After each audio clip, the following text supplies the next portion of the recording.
Bismillahirrahmanirrahim. Assalamualaikum warahmatullahi wabarakatuh. Bismillahirrahmanirrahim. Wassalatu wassalamu ala Rasulillah wa ala alihi wa sahbihi wa man tabi'ahum bi ihsanin ila yaumiddin, amma ba'du. Allahumma sahli sadri wa yassir li amri wahlul 'uqdatam min lisani yafqahu qawli. Allahumma inna nas'aluka ilman nafi'an wa rizqan thayyiban wa amalan mutaqabbalan. Allahumma alimna ma yanfa'una wa zidna ilman wal huda wat tuqa was salaha ya rabbal alamin. Mati.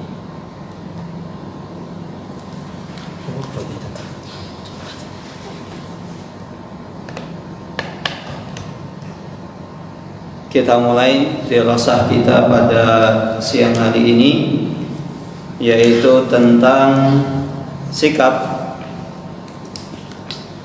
Nabi Muhammad SAW terhadap kuburan.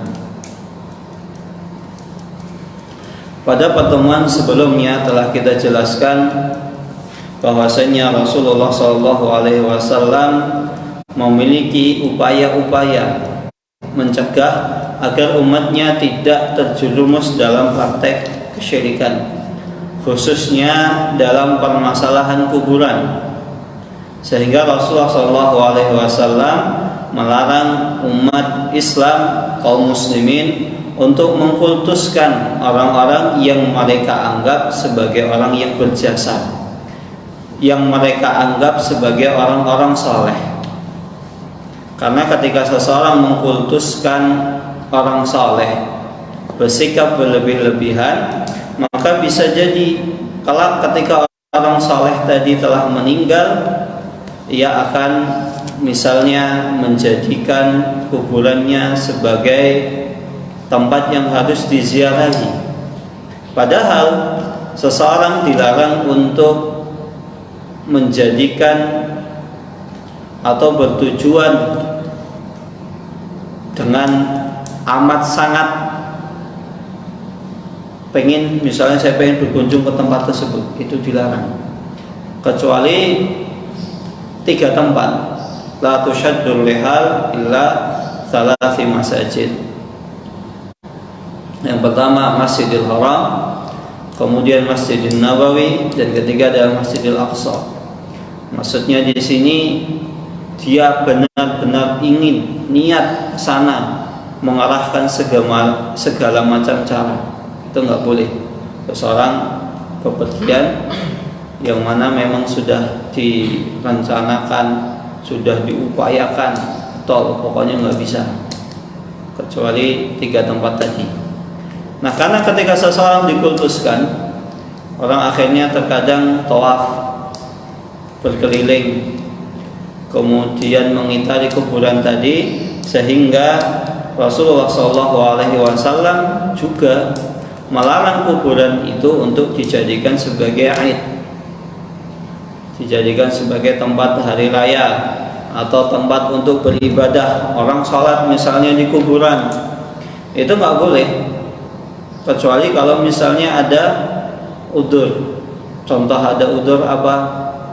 Semisal karena antum belum menyolatkan jenazah tadi,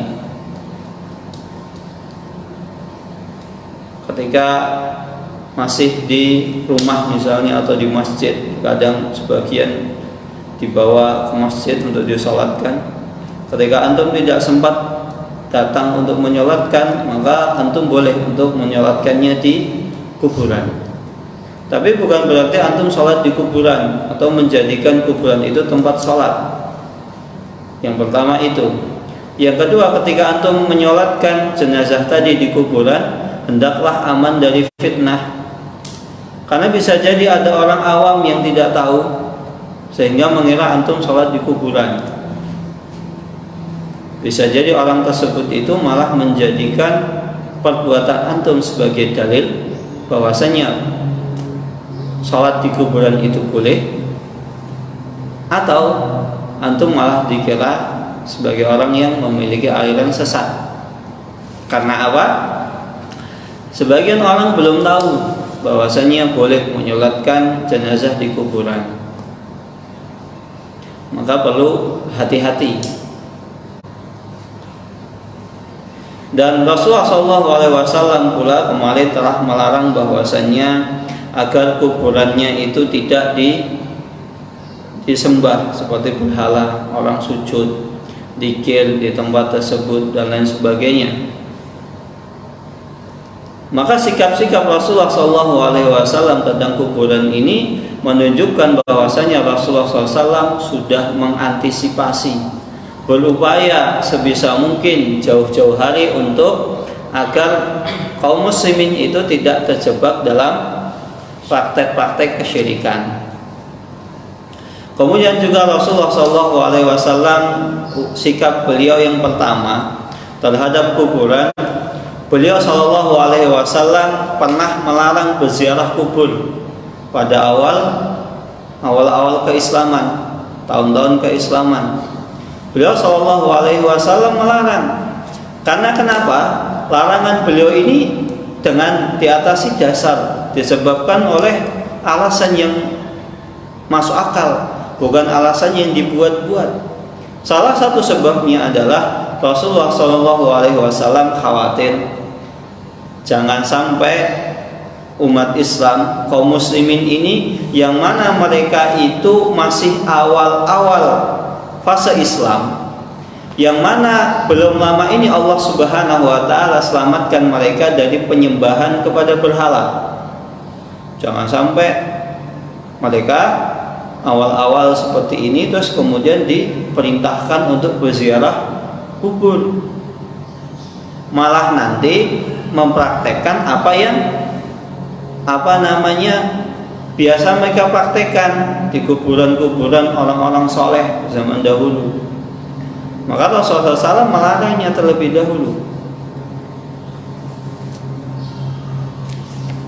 agar sambil menunggu agar kaum muslimin itu tahu masalah tauhid itu apa, cabang-cabangnya bagaimana, kemudian pokok-pokoknya seperti apa. Nah, setelah keimanan mereka kuat, keimanan kaum muslimin kuat, Rasulullah SAW melihat bahwasannya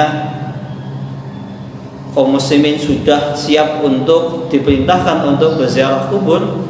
Maka Rasulullah SAW bersabda, "Nahaitukum an ziyaratil kubur fazuruha." Sesungguhnya aku dulu pernah melarang kalian untuk berziarah kubur, maka sekarang berziarahlah. Nah, bagaimana ketika Rasulullah SAW beliau masih hidup? Rasulullah SAW khawatir terhadap praktek-praktek yang menyimpang dalam penyikapan kaum muslimin terhadap kuburan. Maka terlebih lagi orang-orang sekarang, banyak zaman sekarang kita dapati orang-orang yang mengkultuskan kuburan. Kuburan dihias dengan sedemikian rupa, kuburan kemudian dihias seperti bak, misalnya acara nikahan, kuburan dihias bak seperti istana. Maka ini tambah lagi. Dan dulu Rasulullah SAW juga pernah melarang. Bahkan ini menjadi pendapatnya Imam Ahmad ibnu Hanbal, madhab Hambali. Menurut madhab Hambali, menurut pendapat Imam Ahmad, perempuan itu dilarang untuk ziarah ke kuburan. Kenapa? Karena umumnya perempuan itu jiwa mereka itu lemah, gampang nangisan, cengeng. Makanya perempuan itu identik dengan air mata. Salah benar nangis, itulah perempuan. Maka kalau misalnya antum punya adik perempuan terus antum bilang dasar cengeng, itu nggak tepat. Pertama, adik antum itu perempuan. Ini perempuan identik dengan air mata. Tapi kalau misalnya antum punya adik laki-laki sudah dewasa, sudah gede, kemudian dikit-dikit nangis, nah baru antum cocok bilang dasar cengeng. Atau adik antum masih kecil, masih bocah, antum bilang dasar cengeng. Ya nggak cocok seperti itu. Karena memang anak kecil, perempuan itu identik dengan air mata. Perempuan salah, nangis, benar ya nangis. Beda dengan laki-laki. Maka ketika perempuan ini memiliki jiwa yang gampang nangis, kasarannya cengeng, kadang nonton film aja, padahal filmnya nggak sedih, itu jangan begini sampai nangis, padahal dia tahu itu film. Nggak mungkin tokohnya itu misalnya dibunuh beneran, enggak. Dan itulah perempuan seperti itu. Bahkan tidak jarang perempuan nonton film itu sambil nangis. Saya nonton drakor drama Korea sampai nangis. Ya, biasa, padahal filmnya nggak sedih gitu. Maka yang seperti itu saja mereka bisa membuat nangis. Akhirnya ditakutkan perempuan itu ketika berziarah akhirnya melakukan hal-hal yang dilarang, seperti niyahah, mengumpat, kemudian tidak menerima takdir Allah. Ya Allah. Maka itu yang menjadi pendapatnya mazhab Hambali. Maka kadang aneh, kadang sebagian jamaah kita ini ada sebagian pembimbing umroh itu ngomong, ibu-ibu, mbak-mbak dilarang ziarah kubur sama Wahabi, karena Wahabi anti dengan ziarah kubur. Kata siapa? Ya laki-lakinya boleh. Perempuan apakah dilarang? Antum kalau di Masjid Nabawi, di makam Baqi, banyak perempuan yang masuk ke kuburan Baqi. Apakah dilarang sama askarnya? Enggak. Ini bentuk toleransi. Bagi orang Saudi enggak. Nah, bagi dengan misalnya orang-orang Pakistan, Indonesia, India, mau bagaimana? Karena mereka membolehkan. Tapi ada sisi bagusnya dari pelarangan ini. Biasanya yang melarang seperti ini itu negaranya, yang saya ketahui, praktek kesyirikannya itu lebih sedikit dibanding yang membolehkan. Sisi positifnya di situ. Makanya kalau di sana itu sering orang Indonesia, Bangladesh, Pakistan, India itu identik dengan kesyirikan, klinik lah, jimat lah, nyembah pohon. Makanya pemerintah Arab Saudi ada pohon di Taif itu ditebang. Karena apa? Itu sudah menjadikan praktek kesyirikan, akhirnya ditebang. Konon katanya pohon ini adalah tempat di mana Rasulullah SAW dulu beristirahat. Konon katanya, kan masih konon. Tapi yang jelas itu buat kesyirikan. Kalau namanya konon itu kan masih kila wa qala. Ada sesuatu yang tidak disukai, dilarang. Kata si fulan, bener nggak? Padahal si fulan nggak ngomong. Tapi yang jelas Pak, di situ banyak terjadi kesyirikan, orang nyembah, orang minta-minta di situ. Akhirnya alhamdulillah ditebang pada tahun 2018 atau 19. Alhamdulillah ditebang pohonnya. Maka kita kembali, kenapa tadi dilarang? Karena awal-awal masih masuk Islam, takut akhirnya penyakit lama mereka itu kambuh lagi. Biasa kan orang kafir Quraisy itu mengkultuskan kuburan, makam. Makanya berhala-berhala mereka itu dari nama-nama orang-orang soleh di antara mereka. Lata, Hubal, Manat, Uzza. Ada yang mengatakan itu diambil dari nama Allah Subhanahu wa taala.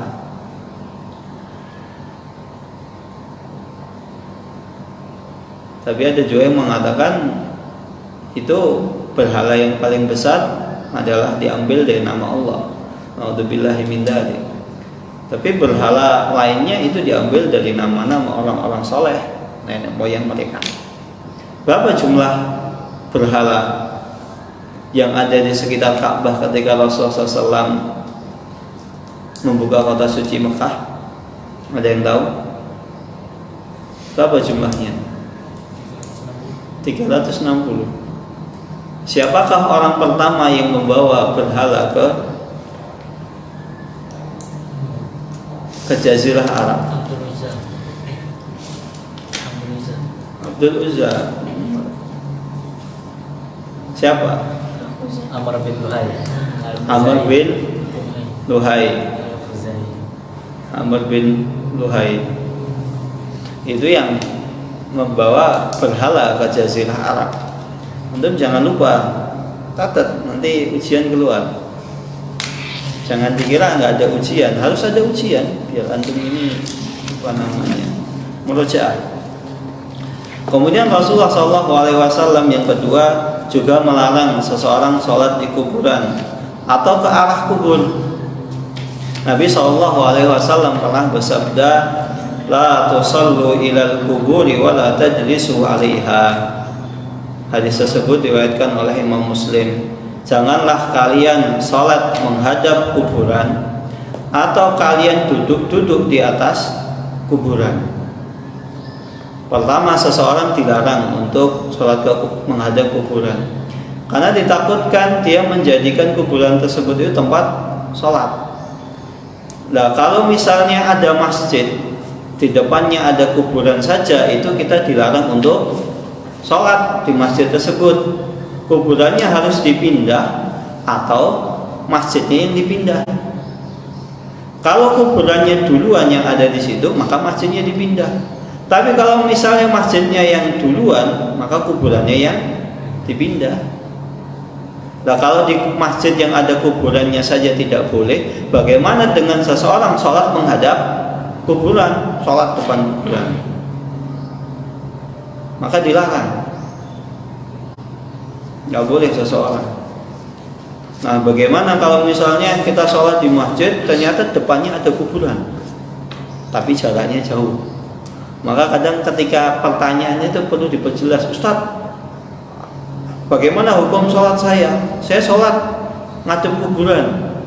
Ya, kalau pertanyaannya seperti itu, Ustaznya pasti jawab, nggak boleh, haram. Tapi kalau menjelaskan, Ustaz, saya sholat menghadap kuburan, tapi kuburannya jaraknya jauh, ya boleh. Karena seseorang tidak mungkin terlepas dari namanya kuburan. Ya, bukan memustahilkan, susah. Terlebih lagi zaman dahulu terjadi peperangan, banyak korban yang berjatuhan, yang dikebumikan di manapun itu terjadi.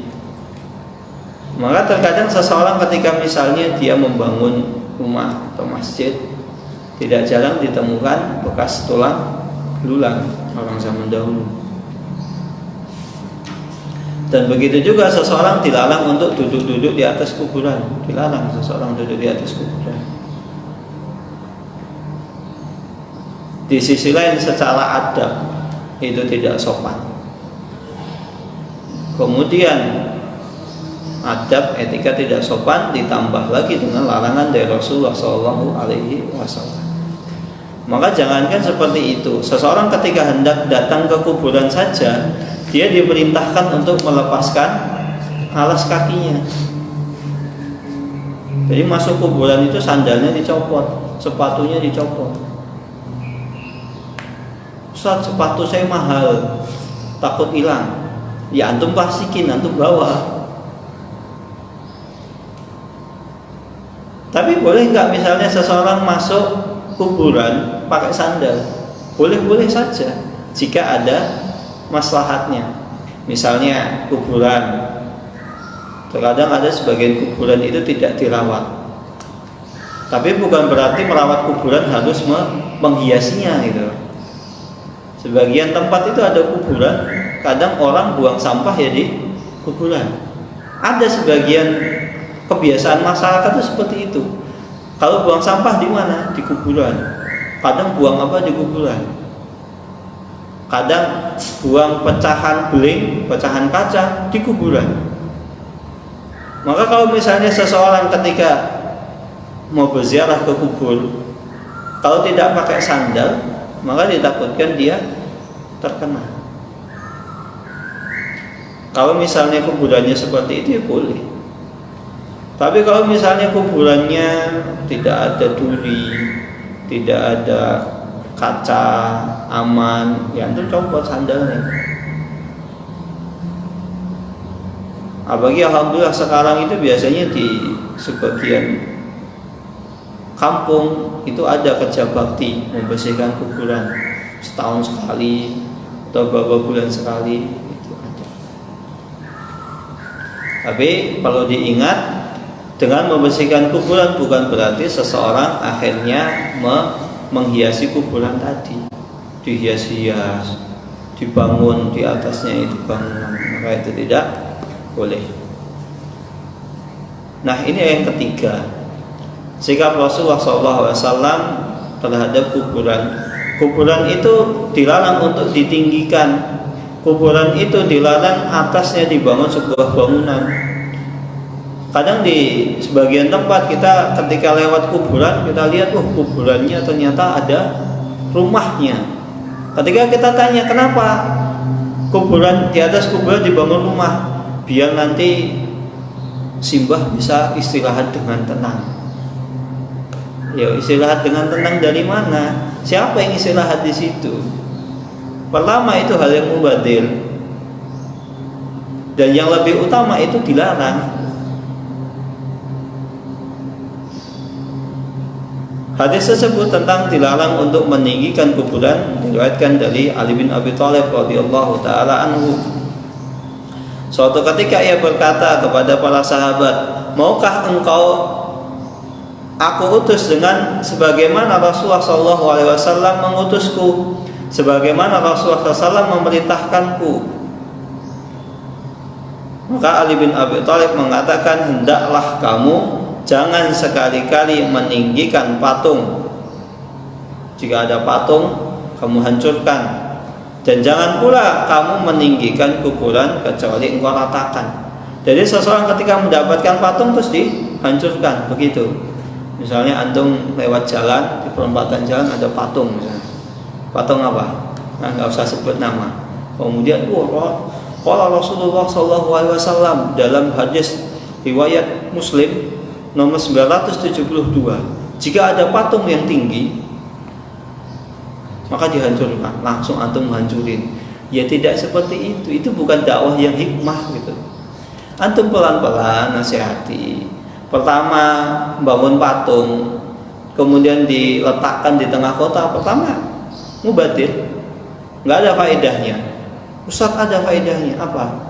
Untuk menghiasi tata kota. Menghiasi tata kota bisa dibangun taman. Sehingga yang namanya mubadir itu kan tamannya setan, ngabis-ngabisin anggaran, padahal masih banyak anggaran yang perlu dialokasikan, diberikan kepada yang lebih berhak daripada bangun patung yang tingginya sekian menghabiskan sekian M. Ada sebuah patung di sebuah kota di Indonesia, saya tidak sebutkan namanya karena sensitif ini, itu menghabiskan anggaran 197 miliar. Semua satu patung 197 miliar berapa?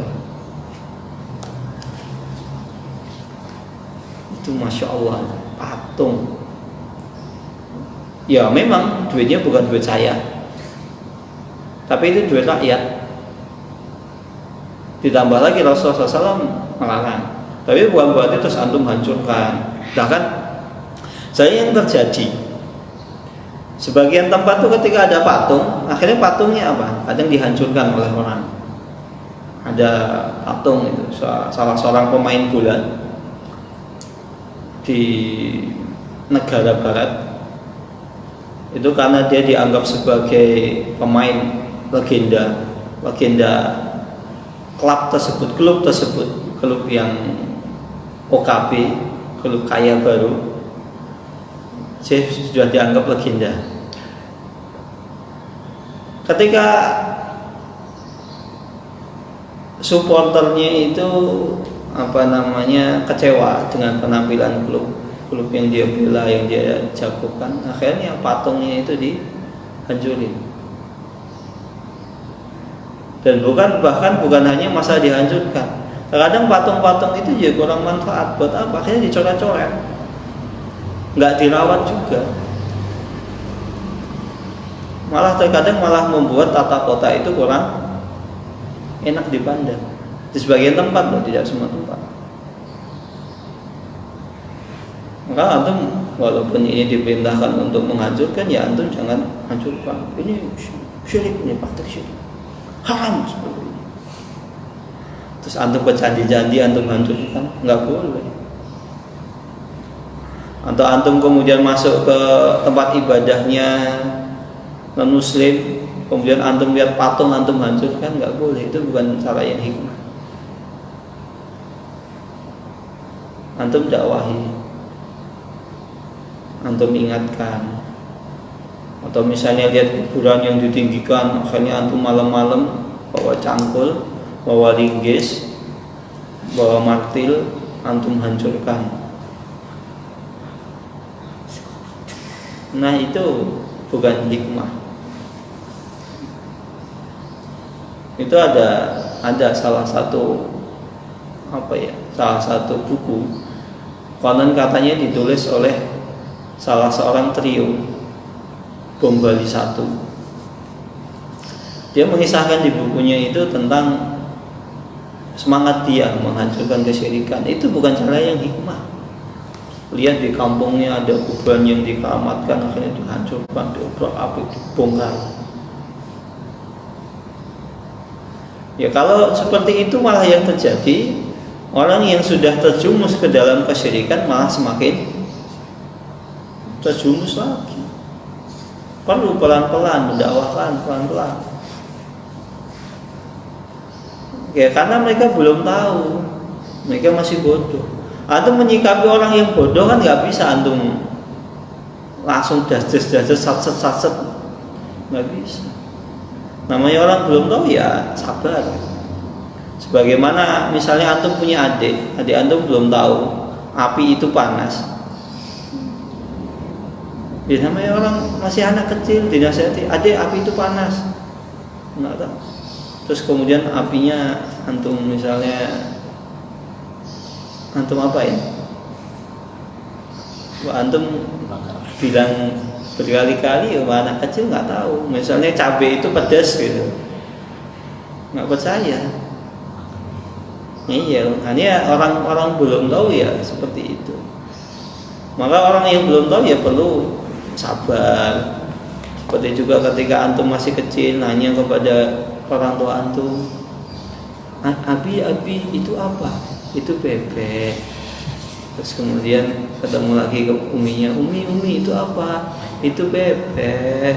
Itu bebek Farel. Ngeyel. Ya namanya orang belum tahu. Ya, harus sabar. Terus misalnya kalau ada orang tua kemudian ada anak yang bertanya, kamu yuk budak apa ya? Kamu tuh nggak tahu itu tuh bebek. Kira-kira orang yang melihat seperti itu apa tanggapannya? Hah? Itu orang tua macam apa? Anak kecil kok digituin? Ya begitu sama dengan orang-orang. Ya orang belum tahu. Butuh sabar. Bukan malah langsung dibentak, dihabisin saat itu juga. Butuh strategi dalam dakwah. Tidak boleh seseorang asal serampangan. Dan begitu juga Rasulullah SAW melarang kuburan itu untuk disemen, ditulisi di atasnya, sebagaimana hadis riwayat Muslim nomor 970. Maksud disemen di sini dibangun bangunan di atasnya, kemudian ditulisi dengan macam-macam. Boleh nggak kalau misalnya Seseorang misalnya di atas kuburannya diberikan misalnya papan nama yang ada tulisannya, itu kan ditulisi, kemudian diberikan atasnya, boleh saja. Kalau cuma papan nama boleh. Karena apa?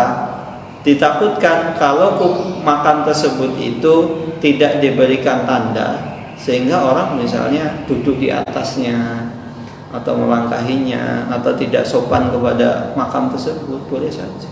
Kalau cuma hanya sebatas tanda, ini loh kuburan, ini loh makam, ya nggak boleh dibangun di atasnya.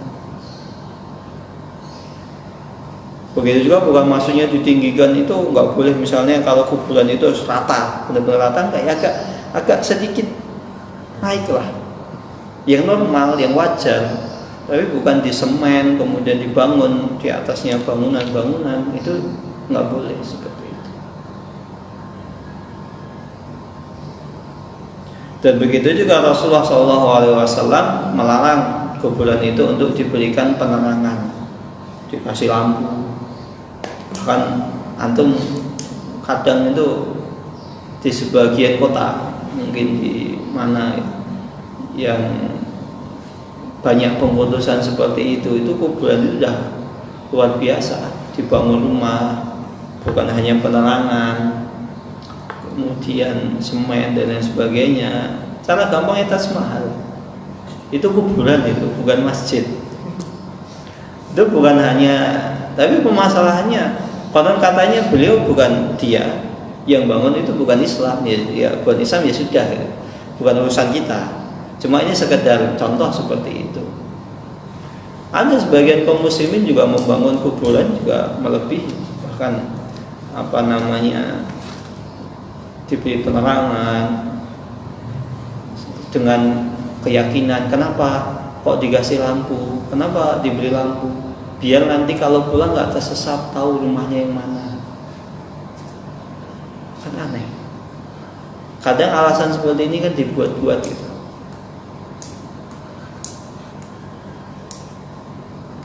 Maka inilah beberapa sikap yang dilakukan oleh Rasulullah SAW terkait kuburan, yang mana hal tersebut menunjukkan bahwasannya hal tersebut diantara langkah beliau sebagai bentuk pencegahan terhadap pengkultusan. Nggak boleh diberikan lampu, nggak boleh dibangun di atasnya bangunan. Kenapa? Karena ditakutkan ketika kuburan tersebut dibangun di atasnya kuburan, diberi lampu, diberi hiasan, kemudian tampak mewah, megah, luar biasa, bisa jadi orang-orang di kemudian hari menyangka bahwasanya orang yang dimakamkan di dalam kuburan tersebut itu memiliki hal-hal tertentu, misalnya memiliki karomah, memiliki kelebihan, hingga akhirnya setan, jin, iblis, demit itu membisiki kepada orang-orang setelahnya. Itu kubur itu loh, coba kamu lihat, kuburan itu kan megah, mewah, luar biasa. Itu dulu yang dikubur di situ, itu orangnya sakti mandraguna.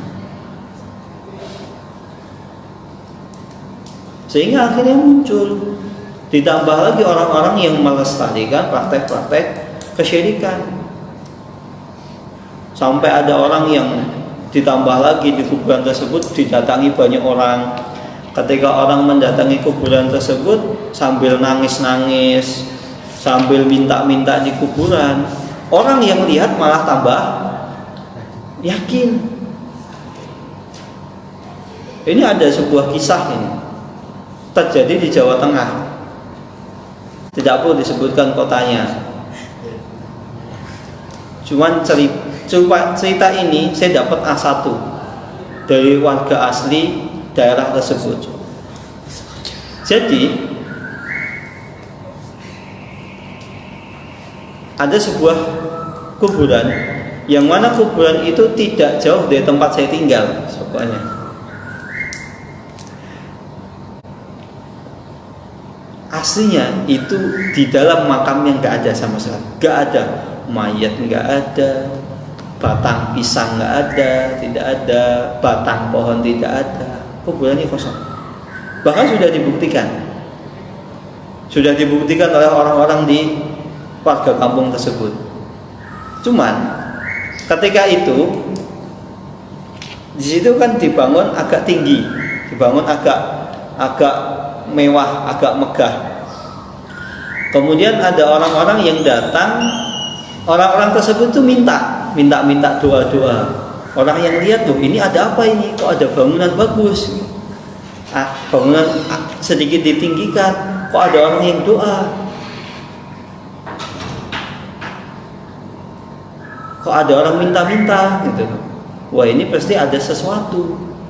Awalnya yang datang ke makam tersebut, kuburan tersebut, itu orang-orang luar. Karena ada yang melestarikan tadi. Kuburannya akhirnya dibangun, ditembok, di semen, yang dari awalnya kecil semakin lama-lama semakin besar. Uniknya apa? Warga kampung tersebut yang notabene mereka tahu kuburan tersebut tidak ada apa-apanya, tidak memberikan khasiat, tidak memberikan sakti mandaguna atau apa. Yang awalnya semua orang tahu malah lambat laun datang. Inilah efek seperti ini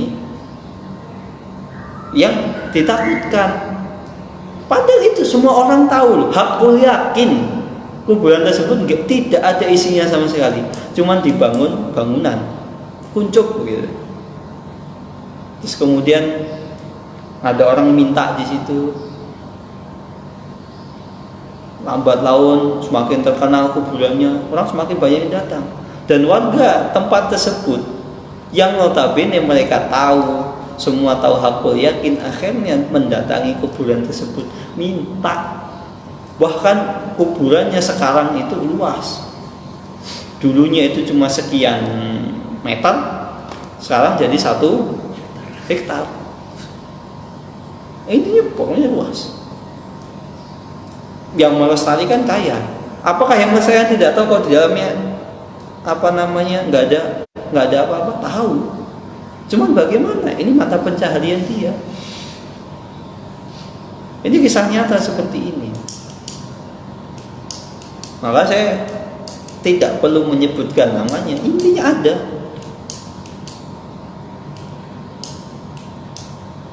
Dan kebetulan juga salah satu kerabat saya tinggal di daerah sana, tahu itu tuh nggak ada apa-apanya. Semua orang tahu tidak ada apa-apanya, cuma karena dibangun, diterangi, akhirnya orang datang. Bahkan yang lebih parah lagi, kuburan tersebut itu lebih ramai dibanding masjid. Akhirnya ramai, dibuat pelang di mana-mana, di jalan-jalan arah ke makam tersebut. Ini kisah nyata seperti ini. Maka tugas kita mendakwahkan tauhid itu masih panjang. Maka dakwah tauhid itu dakwah sepanjang masa. Dari nabi pertama sampai nabi terakhir tidak terlepas dari masalah kesyirikan. Kalau Nabi Adam mungkin belum, karena kesyirikan terjadi setelah kaumnya Nabi Nuh alaihissalam. Maka dakwah para nabi dari zaman dulu sampai sekarang ya syirik tauhid. Maka jangan bosan antum tuh dengan syirik tauhid, jangan bosan. Antum kalau bosan baca Al-Quran, di sini syirik, kemudian kafir. Bahkan ada salah satu fatwa terbaru dilarang menyebut orang di luar Islam itu dengan kata kafir. Lah gimana? Antum mau baca Al-Quran, isinya ya ayyuhal kafirun. Coba terjemahkan, wahai orang-orang kafir. Maka apa ya? Kadang itu seseorang itu terlalu jauh mainnya sampai lupa pulang. Maka antum jalan-jalan, keliling, tamasya boleh, tapi jangan lupa pulang. Antum pulang kapan? Jalannya jangan lupa. Saking asiknya akhirnya lupa jalan pulang. Dengan alasan kita ini harus membawa kepada yang lain, yang ini. Ya boleh antum bermuamalah sebagai manusia, boleh, sah-sah saja. Tapi jangan sampai antum akhirnya membolehkan yang haram, yang syirik, antum anggap biasa. Sesuatu yang orang anggap benar itu belum tentu benar. Karena apa? Ada sebuah pepatah, kebohongan yang diulang-ulang maka akan menjadi sebuah kebenaran. Misalnya antum ngomong, ini misalnya bendera ini, bendera merah putih, bendera bendera bangsa Indonesia, negeri kita yang tercinta, ini warnanya merah dan putih. Jika ada orang mengatakan misalnya ini warnanya oranye, antum pasti bantah. Misalnya Faza, ini warnanya oranye, antum bantah. Kemudian Alam ditanya, Alam ini warnanya apa? Ternyata Alam ngomong oranye. Ya oranye kok, antum masih bisa bantah. Kemudian yang kedua Rafif ditanya, warnanya apa? Oranye. Antum oranye tuh. Antum akhirnya mulai oranye. Farel ditanya, akhirnya warnanya apa ini? Oranye. Wah, antum tambah ragu. Faza yang awalnya ini merah, nggak bisa diganggu gugat, ragu. Misbah ditanya, Misbah ini warnanya apa? Oranye. Bukannya ini merah. Apa itu oranye? Antum, udah ini. Akhirnya antum mau tidak mau meyakini bahwasanya ini warnanya oranye. Itu misalnya. Padahal ini jelas-jelas merah. Maka ketika kebohongan sering diulang-ulang, maka akan menjadi orang itu menganggap itu kebenaran, menganggap biasa. Itu ini ilmu politik loh. Zaman sekarang kan politik kan begitu. Sebarkan hoak seluas-luasnya, sebarkan, akhirnya orang anggap itu benar, padahal salah. Maka antum itu jangan suka menelan mentah-mentah. Apalagi antum suka melihat orang-orang non muslim, orang-orang kafir, artis-artis kafir, kayaknya menganggap kayak benar. Ditambah lagi sebagian kampanye-kampanye seperti itu dikampanyekan oleh orang-orang yang memang dibayar gitu loh. Misalnya antum mengidolakan seorang atlet sepak bola. Kalau misalnya atletnya itu mengatakan gayanya seperti antum mau nggak mau, akhir-akhir lama-lama juga antum mengikuti. Kayak mengikuti, itu nggak benar. Tapi karena sering lihat akhirnya biasa. Zaman dulu perempuan, kalau perempuan sudah balik itu wajib pakai kerudung. Walaupun kerudung zaman sekarang tidak seperti kerudung zaman dulu, tidak seperti zaman sekarang. Orang kerudung zaman dulu itu ya paling cuman selembar kain kemudian ditutupkan seperti ini. Tapi kalau misalnya itu memang belum menutup aurat ya, belum menutup aurat secara sempurna. Tapi kalau misalnya orang tidak memakai selembar kain tersebut yang dinamakan kerudung, orang malu banget. Padahal itu belum menutup aurat secara sempurna. Orang sekarang nggak pakai kerudung itu biasa. Karena apa? Banyak yang nggak pakai kerudung. Padahal perempuan pakai kerudung itu hukumnya wajib. Wajib hukumnya. Bahkan memakai kerudung itu bukan hanya diwajibkan dalam agama Islam, agama Nasrani iya. Di Injil itu ada perintah perempuan itu memakai kerudung, memakai jilbab. Karena semakin banyak orang nggak pakai jilbab, akhirnya biasa aja.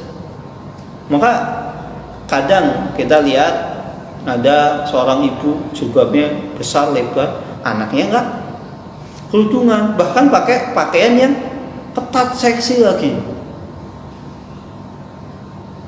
Ya hal seperti ini tetap harus didakwahkan, diberitakan, diajarkan, jangan sampai akhirnya mendarah daging. Terkadang ketika anak masih kecil, nanti masih kecil memang. Ketika kita pakaikan nggak mau ya sudah. Tapi kita mulai biasakan, kita ajarkan ini pakaian seorang muslimah sejati, pakaian ketakwaan. Makanya nggak heran terkadang ada orang mengatakan pakai jilbab itu pakaian orang-orang begini dan begitu. Ya karena kita sudah dicuci, kemudian terkadang disalahgunakan. Itulah ketika sebuah kesalahan sering diulang-ulang, akhirnya orang menganggap sebagai kebenaran. Begitu juga dengan kuburan tadi yang saya kisahkan tadi. Satu kampung tahu itu tidak ada apa-apa sama sekali. Tapi karena kok dibangun megah, mewah, bagus, akhirnya orang menganggap ini ada apa-apanya. Wallahu taala alam bisawab. Ini tentang sikap Rasulullah SAW terhadap kuburan. Rasulullah melarang umatnya untuk berziarah kubur di awal Islam. Kemudian Rasulullah SAW melarang kuburan tersebut ditinggikan.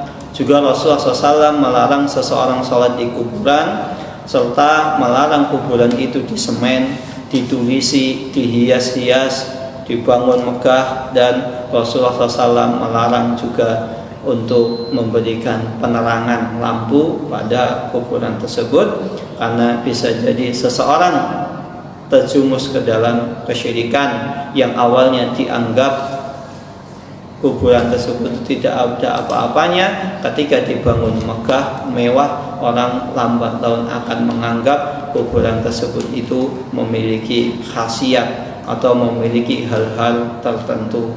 Wallahu ta'ala alam bissawab. Ini yang bisa saya sampaikan, kurang lebihnya mohon maaf.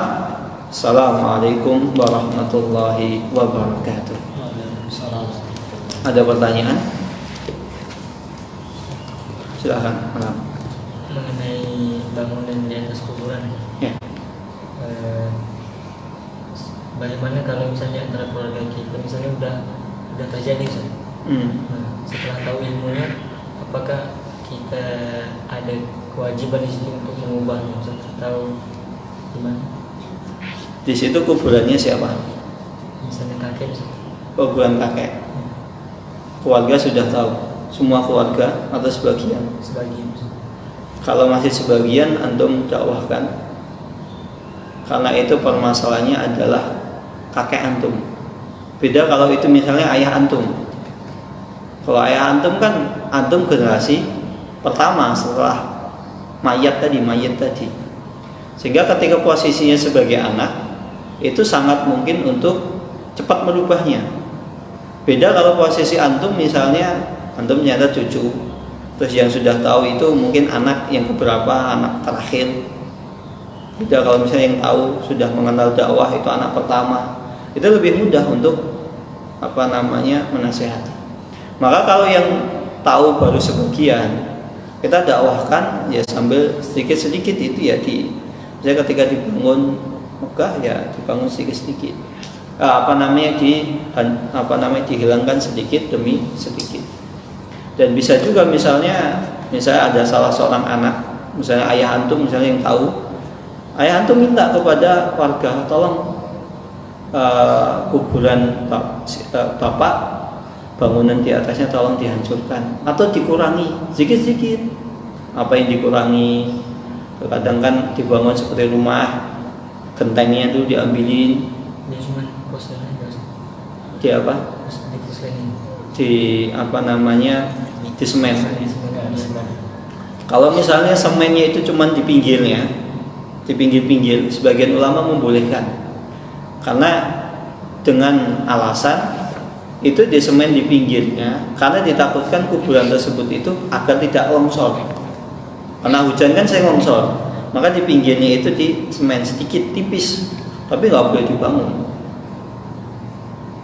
Itu pun boleh kalau memang kuburan tersebut sering terjadi longsor, baru sampingnya boleh di semen sedikit biar nggak longsor. Tapi yang lebih baik tetap tidak semen, walaupun itu boleh. Ya kalau seperti itu ya sedikit demi sedikit dinasehati.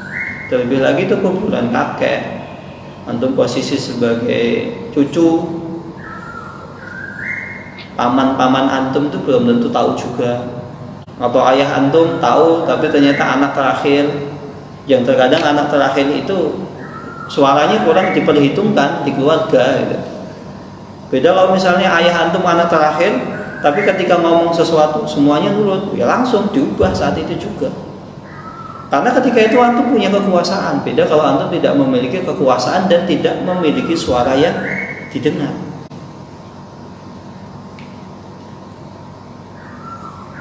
Ada pertanyaan lain? Cukup? Ya. Tidak ada pertanyaan? Ya sudah. Assalamualaikum warahmatullahi wabarakatuh.